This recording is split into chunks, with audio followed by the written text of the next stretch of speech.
Hello everyone, I hope you fine and doing well. आज हम बात करेंगे फाइनेंशियल मैनेजमेंट की कि फाइनेंशियल मैनेजमेंट को एक्सप्लेन कैसे करें या फाइनेंशियल मैनेजमेंट का कॉन्सेप्ट क्या है। अब कह सकते हैं जो आज का टॉपिक है हमारा, that is concept of the financial management.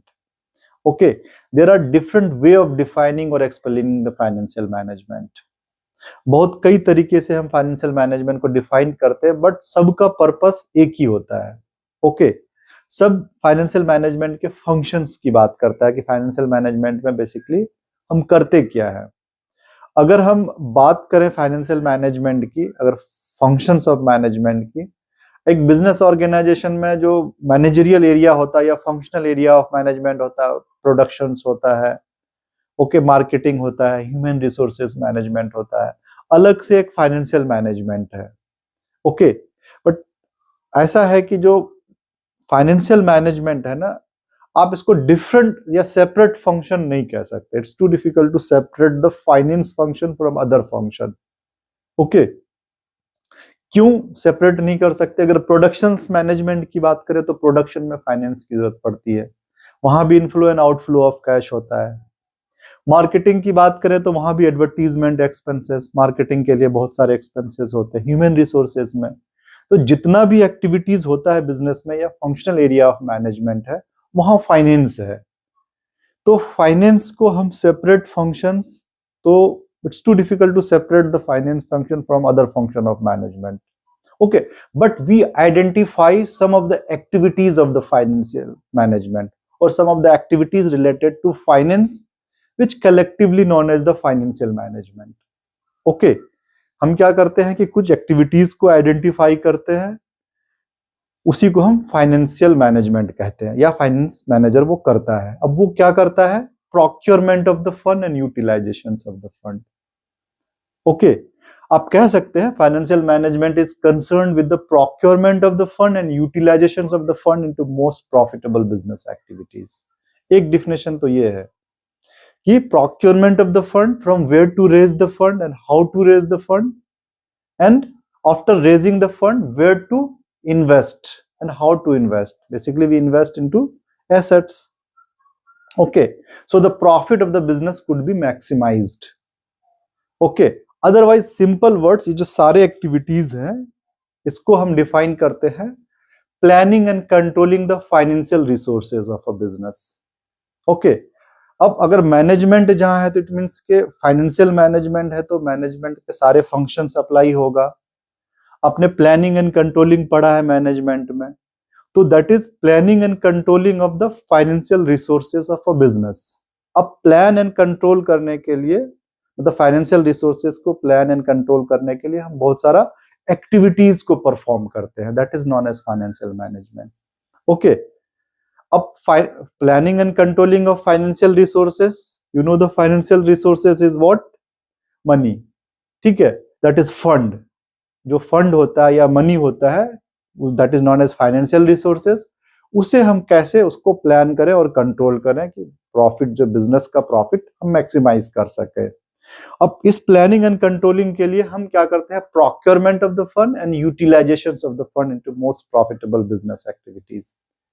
ठीक है, अब प्रोक्योर करना, इट्स टू, आपको समझ में नहीं आएगा कि हमने प्रोक्योरमेंट कहा, but procurement it's not easy task.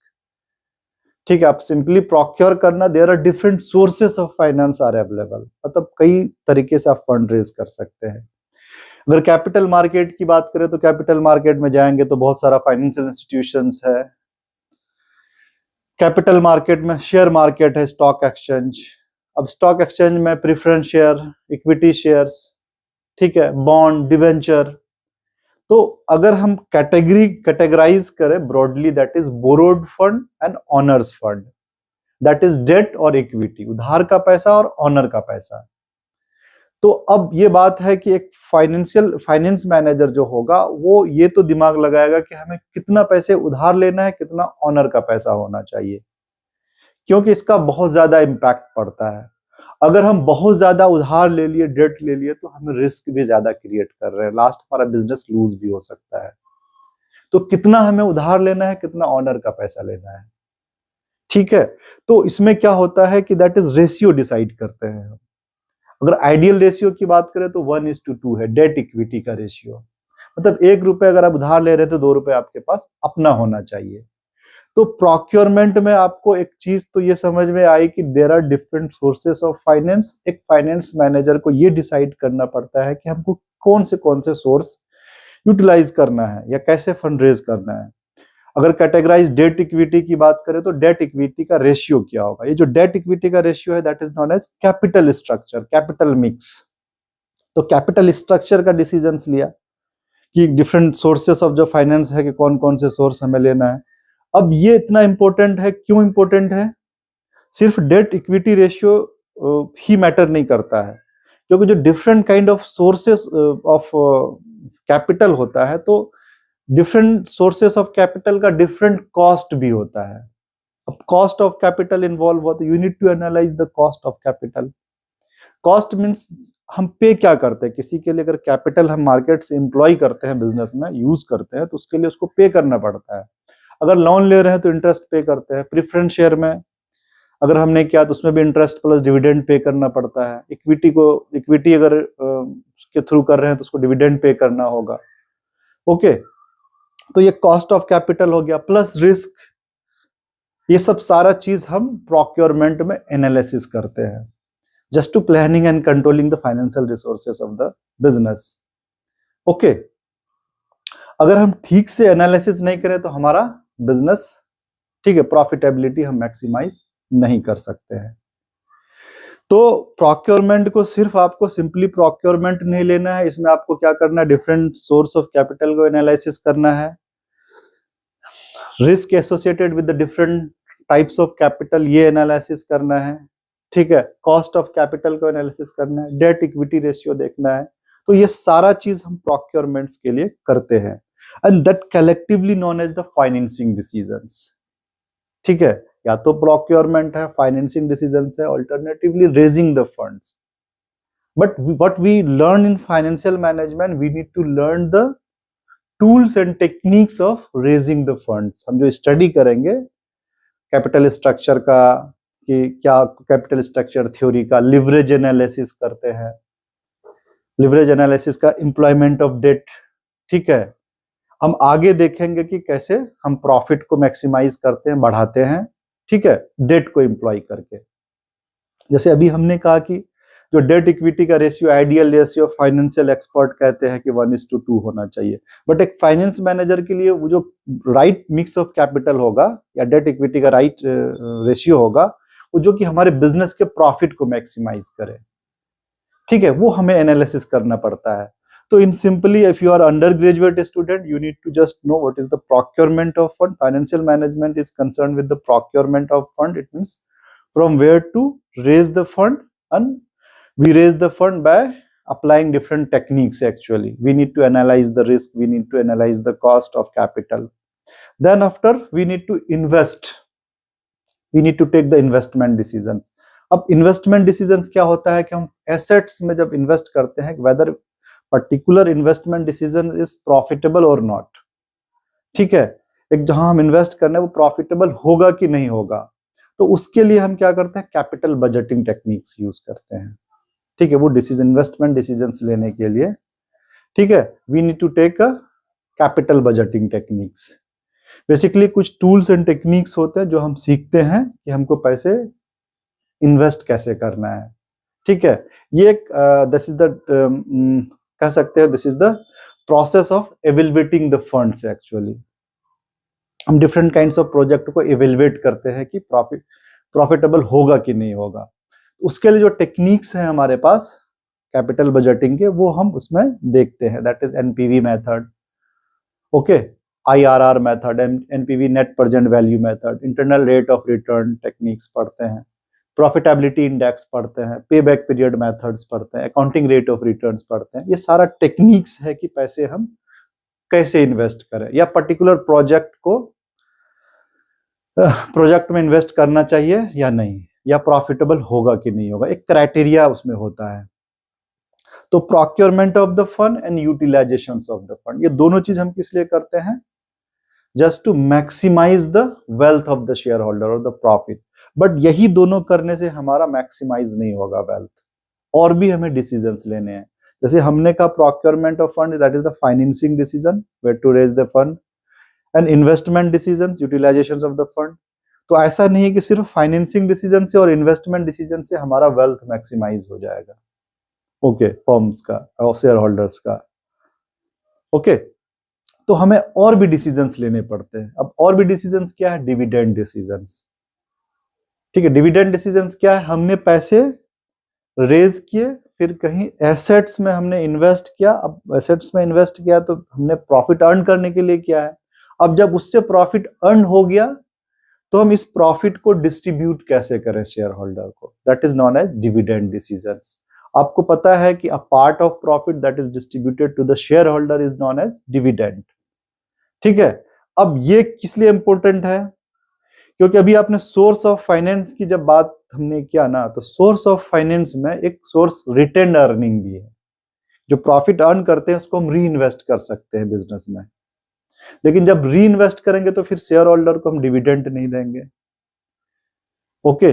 जब डिविडेंड नहीं देंगे तो शेयर मार्केट में रॉन्ग मैसेज चला जाएगा, तो शेयर की प्राइस घट जाएगी। जब शेयर की प्राइस घट जाएगी तो वेल्थ शेयर होल्डर का घटेगा ऑब्वियसली। जब फाइनेंशियल एसेट्स का वैल्यू घटा तो शेयर होल्डर का वेल्थ घटा। जब वेल्थ घटा तो फिर हमें दे ही देना चाहिए। जब दे देंगे तो फिर हमारे पास री इन्वेस्टमेंट अपॉर्चुनिटी नहीं मिलेगा। आफ्टर ऑल जो बिजनेस है वो ऑनर का ही है, हम ऑनर का वेल्थ मैक्सिमाइज कर रहे हैं, बट इधर तो हम प्रॉफिट अर्न कर रहे हैं, एट द सेम टाइम हमारा जो है शेयर प्राइस जो घट रहा है। तो एक फाइनेंस मैनेजर को बहुत टैक्टफुली ये डिसीजंस लेना पड़ता है कि how much profit should be distributed to the shareholder और how much should be return. इसके लिए different different tools and techniques है हमारे पास। बेसिकली 2-3 मॉडल है हमारे पास, that Walter model, Gordon model and MM model. ये हम पढ़ते हैं, जिसके आधार पे हम क्या करते हैं, डिसीजंस लेते हैं, डिविडेंड डिसीजंस। क्योंकि इक्वली बहुत इंपॉर्टेंट है। अगर हम सारा प्रॉफिट दे दिए तो फिर हमारे पास कुछ रिटर्न अर्निंग नहीं बचता है। अगर हम कुछ रख लिए तो फिर बैडली इंपैक्ट करता है शेयर मार्केट में शेयर्स को।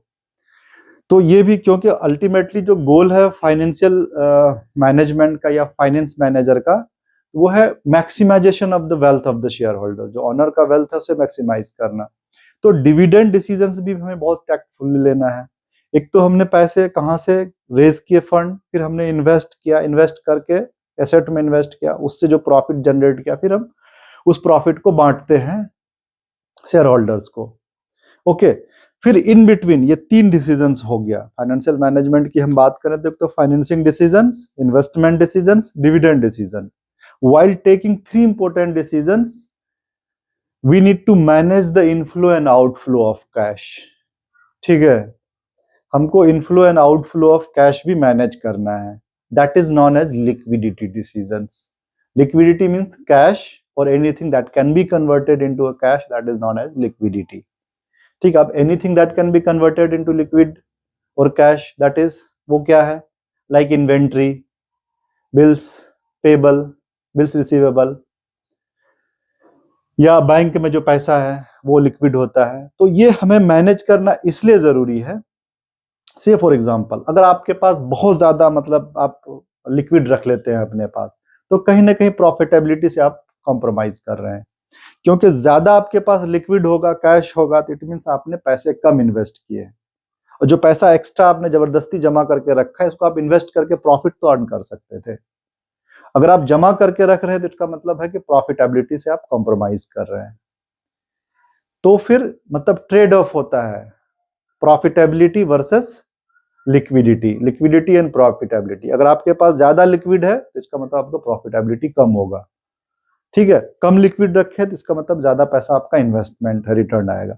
लेकिन बहुत कम भी लिक्विड है तो फिर आपके लिए डेंजरस भी हो सकता है, क्योंकि आप फिर किसी को पे नहीं कर पाएंगे, आपका बहुत सारा ऑब्लिगेशन होगा, आप डिफॉल्ट हो जाएंगे। क्योंकि डे टू डे एक्टिविटीज में, day to day business activities है, वहां कैश की रिक्वायरमेंट्स होती है। तो कितना वो कैश हमको रखना है, बहुत ज्यादा तो नहीं रखना है, ओके। तो ये लिक्विडिटी डिसीजंस हम लेते हैं। That is alternatively known as the working capital management. जो करंट एसेट्स को कैसे मैनेज किया जाए, और वर्किंग कैपिटल मैनेजमेंट में हम टेक्निक्स में हम क्या क्या करते हैं, cash management, receivable management, inventory management, ये सारा टेक्निक्स हम अप्लाई करते हैं लिक्विडिटी को मैनेज करने के लिए। That is not alternatively known as the working capital management.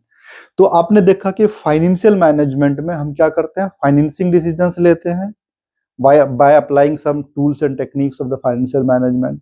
फिर इन्वेस्टमेंट डिसीजंस लेते हैं by applying some tools and techniques like capital budgetings. फिर उससे जो प्रॉफिट अर्न करते हैं तो वो क्या करते हैं, शेयर होल्डर को डिस्ट्रीब्यूट करते हैं by applying some tools and techniques of financial management. फिर इन बिटवीन इन तीनों डिसीजंस लेने के लिए हमारे पास inflow and outflow of cash होता है, तो उसको मैनेज करते हैं, that is known as liquidity decisions, working capital management. इस तरह से हम फाइनेंशियल मैनेजमेंट को एक्सप्लेन कर सकते हैं, डिफाइन कर सकते हैं। ऑल्टरनेटिवली आप कह सकते हो कि financial management is concern with the 4 important decisions which is known as financing decision, investment decisions, dividend decisions and liquidity decisions। अब यही फंक्शन भी है फाइनेंशियल मैनेजमेंट की। फाइनेंशियल मैनेजमेंट पे हम करते क्या है, क्या करते हैं, फाइनेंसिंग डिसीजंस लेते हैं, इन्वेस्टमेंट डिसीजंस लेते हैं, डिविडेंड डिसीजंस लेते हैं, लिक्विडिटी डिसीजंस लेते हैं।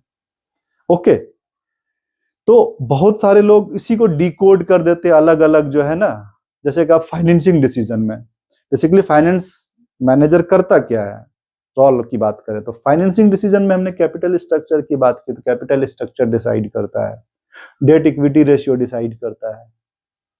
यही अब सेम चीज है, सिमिलर चीज है, बट आप अलग अलग कर सकते हो। कॉस्ट ऑफ कैपिटल एनालिसिस करता है, रिस्क एनालिसिस करता है।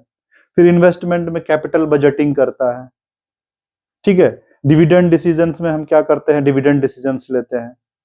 फिर इसी तरह लिक्विडिटी डिसीजन में वर्किंग कैपिटल मैनेजमेंट करता है, जिसमें cash management, receivable management, inventory management करता है। तो देस आर फंक्शंस भी हो जाता है फाइनेंशियल मैनेजमेंट का, और रोल भी हो जाता है फाइनेंस मैनेजर का। तो सारा चीज एक ही है।